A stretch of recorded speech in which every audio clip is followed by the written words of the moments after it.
You buy the house and date the rate. Money just doesn't appear out of thin air for the people that, to buy the house and date the rate. I think you just have to choose where you want to live. There's other states in the country. I feel like younger people don't have hope.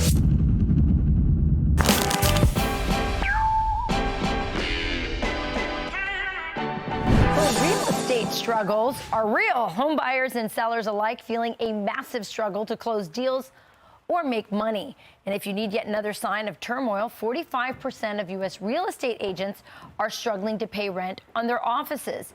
Here to react is private equity fund manager and real estate investor, Grant Cardone. Welcome, Grant. So tell me, why are real estate owners and agents not able to pay the rent? What is going on? Well, because, Rachel, the Fed single-handedly has killed the housing market. The Fed will make more renters in this country in the next 2 years than it has in the last 50, because mortgage applications are at all-time lows. Mortgages are double what rent is today.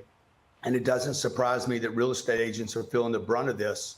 Back in June of 22, Jerome Powell said that the middle class, everyday people, would disproportionately feel the pain of higher interest rates in his attempt to control inflation. He has not controlled inflation. He has failed miserably.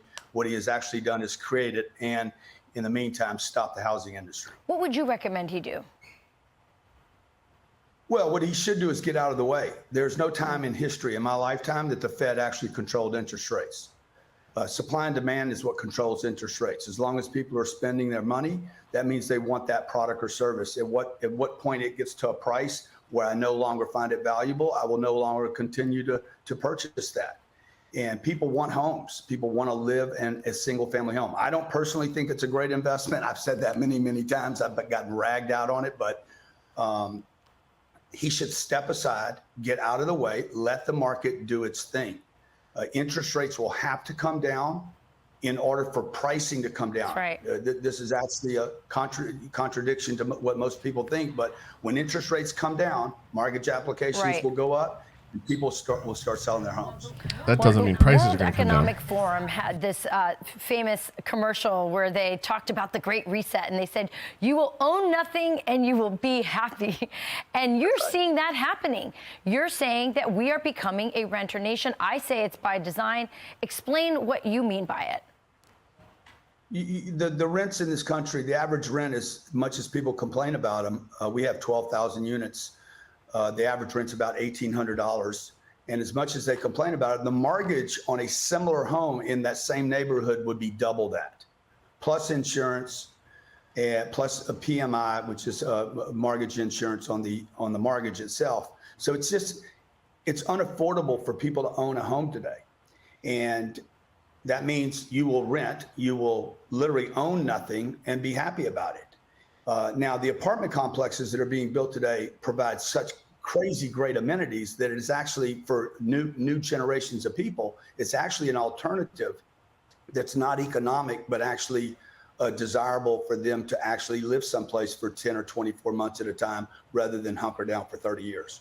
Yeah, well, I agree with that. Hedge funds and private equity firms are buying up property and then, making them into rentals. And we're seeing, as you said, less and less people owning their home, which always was the American dream. And this is. Go ahead. Last thought. Yeah, I just want to say that we're entering the greatest real estate correction in my lifetime. It will not include single family homes, but it will include office, which we're already seeing that damage, and we're going to see it across the entire apartment complex. Depends on where the office is. It's going to be a great opportunity for individuals, regular everyday people, to actually grab trophy real estate from institutions. This has never happened in this country. It's going to be at epic levels. Perfect example. Great information. Thanks so much for joining us this morning, and Merry Christmas. I was hoping she said Grant Cardone again. Grant Cardone. I was hoping she said I was with Grant Cardone. So that was a good point about the trophy. He made a comment about trophy properties. So was it that office building in Seattle that a couple years back sold for like $200 million, and it just traded recently for $3.5 million. I saw that. Wow. Amazing amount of money. That's a huge drop. So it's the tallest office building, I think, in Seattle. It was probably like 60 floors. I don't know if it was empty or what was going on, but it recently sold for $3.5 million, and the sale prior was over $200 million. Wow. Talk about a loss. I mean, I'm assuming the taxes were more than the 3.5 million. So remember, when you sell something at arm's length and that becomes the market rate, you can go back to the tax assessor and say, hey, look, you're taxing me at 200 million. Right. I just paid 3.5 million. This is what it's worth. So, But it's a domino effect. They may not go everywhere, to 3.5, but they're certainly going to have to come way down on those taxes based on that trade. So now that county or the town is hurting. they're going to lose that income, yeah.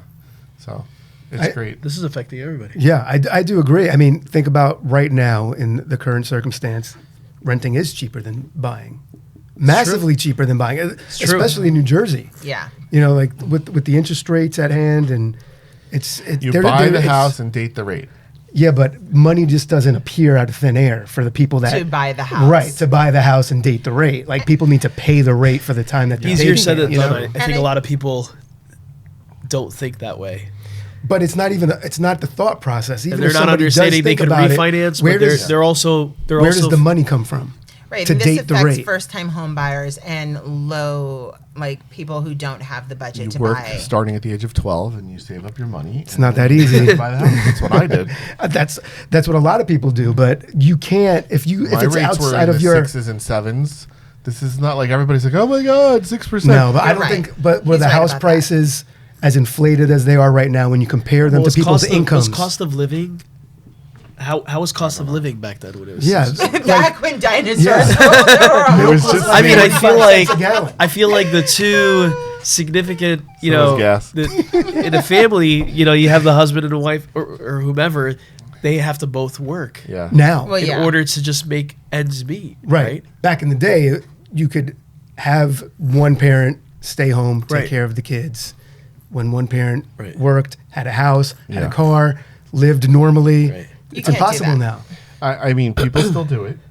And I have to say, I think that was a bad thing that happened in society where people can't have a spouse, whether it's the man or the woman, stay home.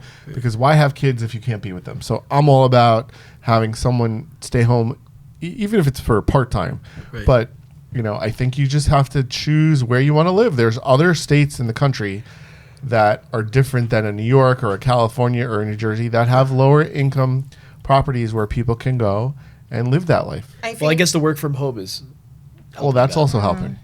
I think one of the big problems, though, is in places like New Jersey or New York, it's not just that buying a home is uber expensive, so is renting an apartment. I mean, if you look in New York, people are renting shoe boxes for $5,000 a month and sharing it with people they don't know. And then getting jumped in the subway. All the amenities. And that's why they can't afford the rent, because they got their money stolen. Yeah, I think that just in certain areas of the country, it is very expensive just to live, period. And of course, it's going to trickle down onto if people can buy homes. So are we becoming a nation of renters? I don't think so. Is there I think so. I think younger people are renting. But Okay, they where- always have. I feel like younger people are not. Sorry, my allergies are really.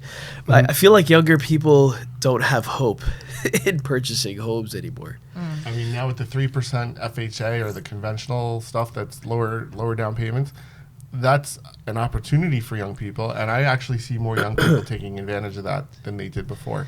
But Well, there's a challenge in that too, because a lot of the younger people are realizing that, as a capitalistic country here, they're becoming entrepreneurs. yeah, There's a lot more mom and pop shops. There's a lot more entrepreneurs. It's reflecting in the paper, lenders want W-2s. Banks want W-2s. right getting the financing? Who wants a 1099? They don't even know how to do their own taxes. yeah. So now it's like, wait a second. We have to wait about 3 or 4 years until we actually purchase a home. So they're kind of set back in that too. I don't mind that, because I feel like when you have younger people that maybe don't have the luxury of having a connection like to someone like me or Right. someone with experience, when you're going out and renting for 2, 3, 4 years, you have the opportunity to see what it's like, to kind of date areas, to feel where you want to be, and then jump into the property. Some people jump in too early to properties, and if they don't have a flavor of what their income is going to be, Yep. that's when they can get into trouble. And as far as real estate offices today and brokerage today not being able to pay their rent, I think that definitely is reflective on less transactions. And, with the rates being high, people are not selling as much. So the transactions are lower. And if the young people are renting, but people there are still owners. People are still owning buildings. It's just, it's out there. I think we have to remember that this is all cyclical, right? So I had a real estate agent call me today, and we were having a conversation. They were like, oh, things are horrible. Oh, I'm not, making the money that I was making 2 years ago or 3 years ago. And just really laying it on. And this person has been an agent for a long time.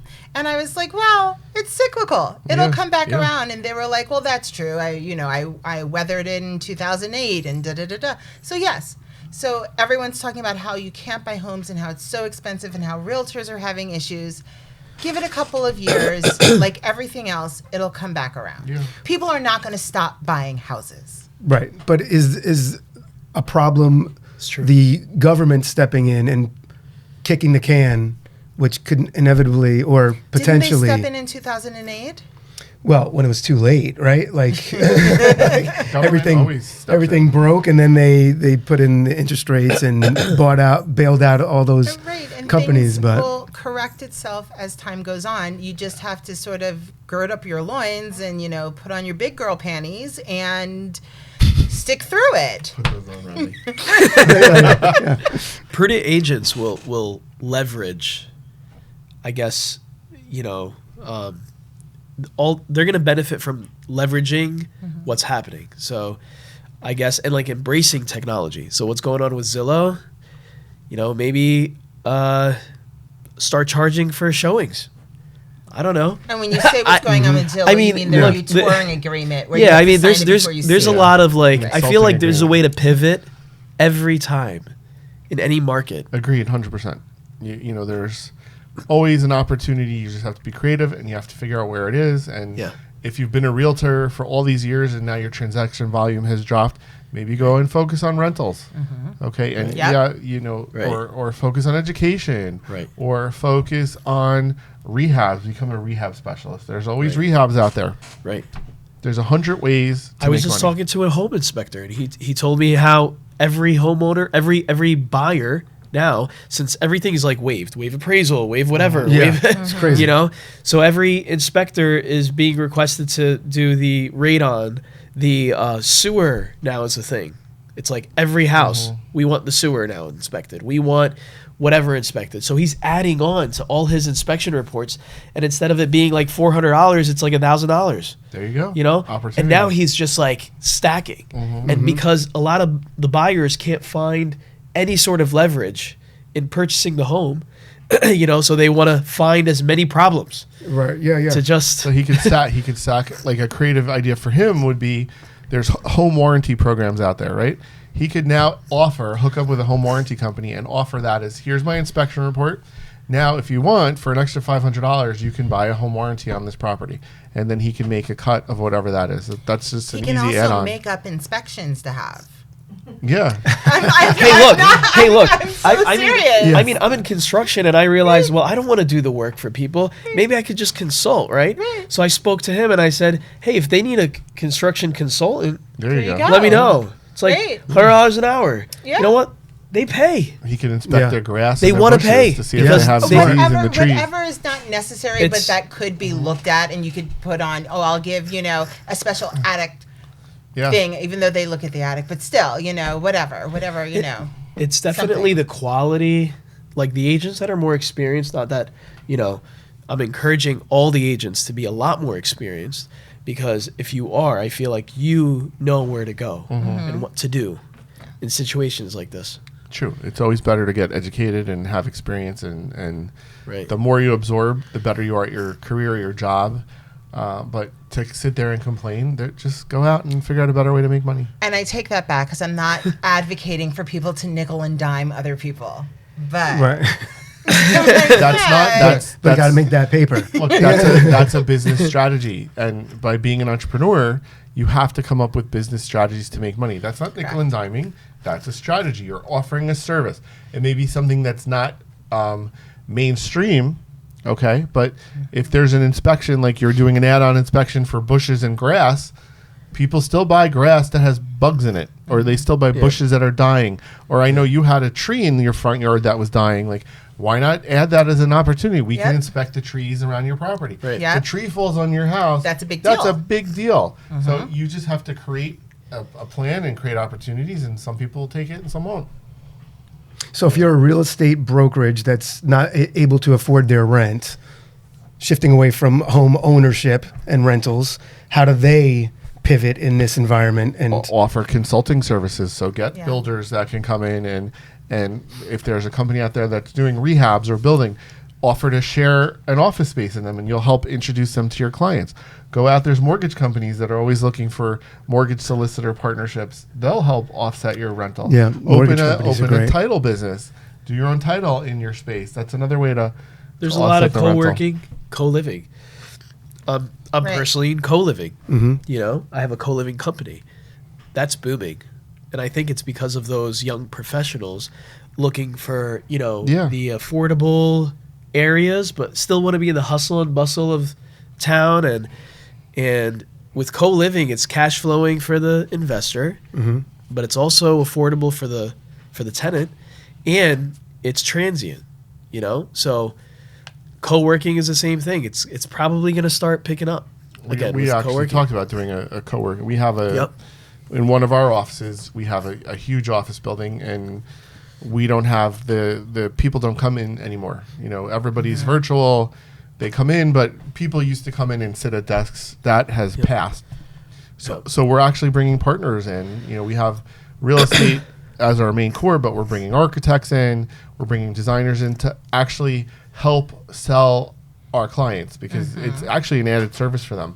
So But it these are all things- it Yeah, becomes smart. a one-stop shop, One-stop shop. for everything that you Yep. need connected. It's to the main thing, crowdsourcing. right? Yeah. It's crowdsourcing, because that's what's happening right now in the world. I Just feel be like in this creative. area, you know, Be creative and look for opportunities to help your existing clientele, and what would they need to have, and that's where you should pursue your partnerships. I agree. And then you Yeah. won't have to worry. You won't have to struggle to pay your rent. So, there you go. thank you, Mr. Cardone. Thanks for watching this episode. Now don't forget to like, subscribe, and leave a comment. And we'll see you next time.